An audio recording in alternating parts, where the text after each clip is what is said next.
Today, we've got this incredible story about a young woman's dream to become a lawyer. But it's a dream that was almost completely shattered by the one person she should have been able to count on. It's a powerful story about ambition, betrayal, and the serious test of faith.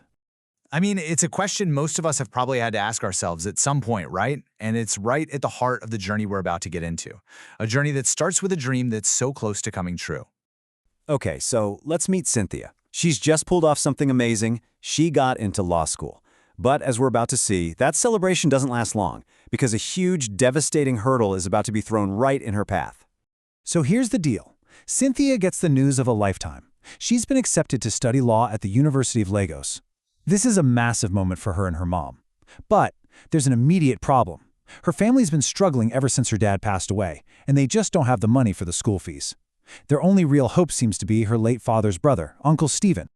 With her entire future hanging by a thread, Cynthia goes to her uncle. He's her last hope. And at first, it really seems like their prayers have been answered.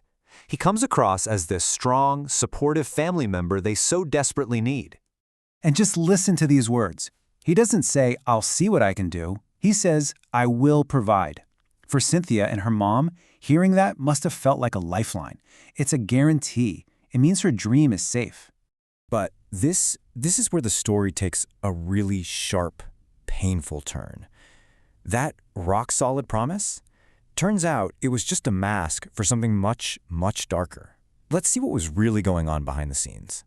And there it is. While he was smiling right to her face, this is what he was thinking. It was never, ever about the money. It was about jealousy. It was a cold, calculated plan to hold her back. That promise was a complete lie from the get-go. And the betrayal isn't quick. It's a slow, agonizing process. For 2 whole weeks, Cynthia calls her uncle and he just ignores her.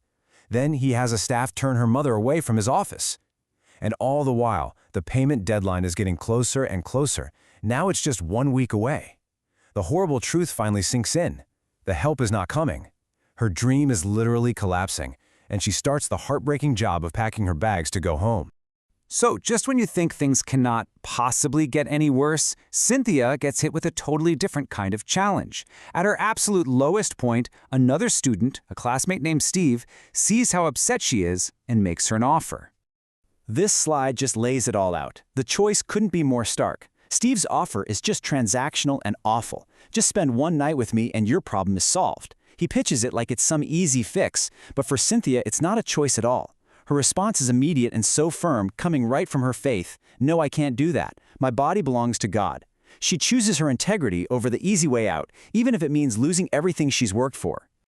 So she's refused to compromise who she is, she's getting ready to leave, all hope feels lost, and then something shifts.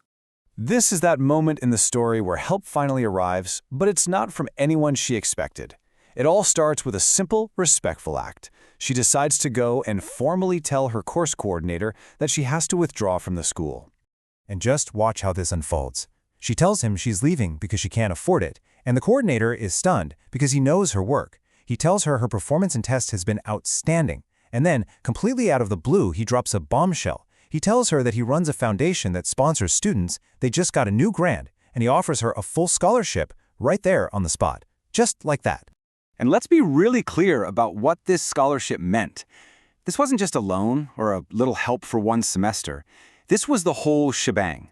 Full payment of all her school fees, from her first year all the way until she graduated.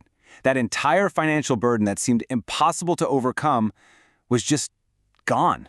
So the story doesn't end there. With her future totally secure, Cynthia's journey keeps going. And she not only achieves her dream, but also has one last encounter with the very person who tried to stop her.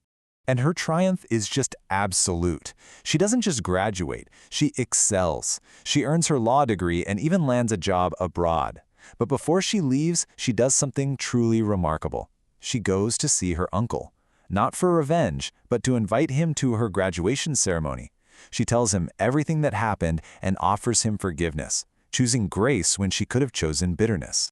And this is his reaction. Faced with her success, which he tried so hard to prevent, he's left with nothing but the crushing weight of his own actions. He sees that his plan to sabotage her completely failed, and all that's left for him is regret. What a powerful moment of realization. And that brings us right back to where we started, doesn't it? Cynthia's story is this dramatic, winding road of betrayal and perseverance. It kind of suggests that when the people and the plans we count on completely fall apart, maybe support shows up from the most unexpected places. It leaves us with this final question to think about. What do you think?